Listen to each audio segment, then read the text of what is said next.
Self-Managed Super conducted its annual SMSF Roundtable earlier this year to garner the opinions of some of the most respected experts in the sector about the most important current issues.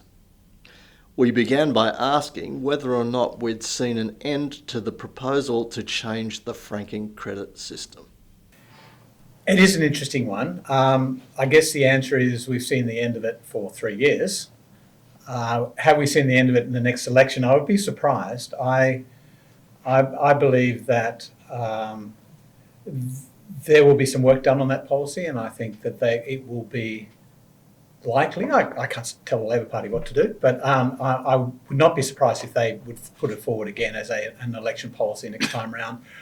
Whether it's the same policy, better sold, in their words, using their terminology, or whether it's one that's modified perhaps to be more appropriate to target perhaps where the mischief is, and better illustrated, I think, as well. I think it's been demonstrated that Chris Bowen used some examples that really sounded okay, comparing taxpayers in supposedly similar situations that really weren't in similar situations. They seem to appear to have the same amount of income but very different tax outcomes.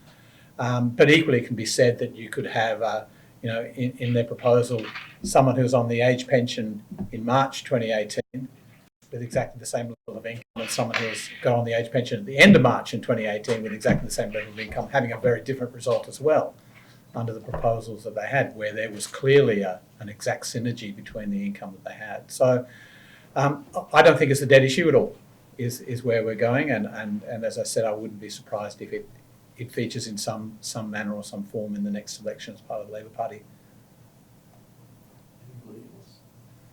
Well, the issue sort of raised its head after the election when we saw some articles in the Australian and also the Fin, I think, on different ways in which the franking credit policy could be introduced.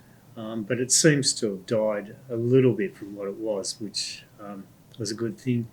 But I think that there was a perception in some ways, not only with superannuation funds, with in the broad community of voters, they all thought they were impacted by it. And I think one of the statements that came out after the election was that everybody thought they were impacted even when they didn't hold shares, And maybe they were through their superannuation funds, but they really didn't understand it. And as Peter said, maybe it could have been sold better.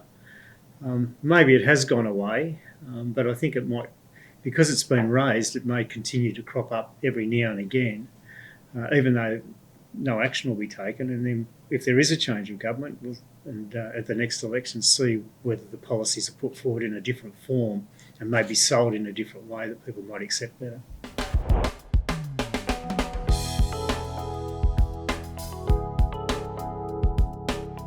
Yeah, it definitely would surprise me. The feedback that I was getting from SMSF owners, a very astute and engaged cohort of superannuation investors, is that it was just blatantly unfair. And so that statement would indeed surprise me. In my experience, I will say, though, that I've had a number of SMSF owners who thought that the system was too good to be true, and were waiting for the crunch to happen. Some were even embarrassed by the fact that they were getting such significant refunds. That's not to say, though, that there was overwhelming support for the change in any form or other.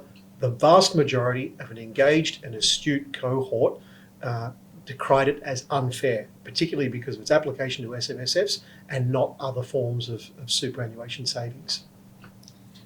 Yeah, Chris, I agree with Chris' comment. I'm not surprised at the comment, because depending on the clients of our advisor that we spoke to, those who didn't have a self-managed fund and who aren't retirees, many actually thought it was a good policy, which were quite surprising to many financial advisors. But definitely for clients who have a self-managed super fund, they almost had that same mentality. They do feel a little bit sheepish and a little bit guilty sometimes, but on the other hand, were they willing to give it up? No. But one observation that I noted coming out of this whole proposal kerfuffle, definitely it kind of did spook a lot of clients a little bit to reconsider well, am I investing in the right portfolio, or should I actually be in the self-managed super fund? Because there were a fair bit of conversation leading up to it. As part of that process, a lot of clients did contact their advisor going, oh, is there any alternative? Is there, what else should we do? And as part of the conversations, they may alluded to that, going to a retail fund, exiting self-managed super fund, because it was very much, a lot of people felt it was targeted as self-managed super fund. So as part of that process, I think there were few that did then decided to actually close out on one of their self-managed super fund. That's just an observation that I had. Yeah, just to clarify, the feedback that we got was around the fact that had they grandfathered it, or had they put a cap on it, like different ways of implementing it, we would have found them a bit more palatable, and we could probably live with that. It's just the way that it was such a severe type of changes that we just couldn't. Well, I think they could have said things that were more severe than that, and that is that if you go back pre-2007, pensions used to be taxed, irrespective of your age. That is a far more dramatic impact. And they could have said, well, franking credits, that'll do that, you won't get a refund. But don't forget what it was like prior to 2007, when it was a different system altogether. Yeah, I think it comes down to whose marginal tax rate is relevant here. And if you take the view that it's the recipient of the dividend, it's their marginal tax rate that should apply not only to the dividend but the franking credit that is received, well then any variation on that is not good policy.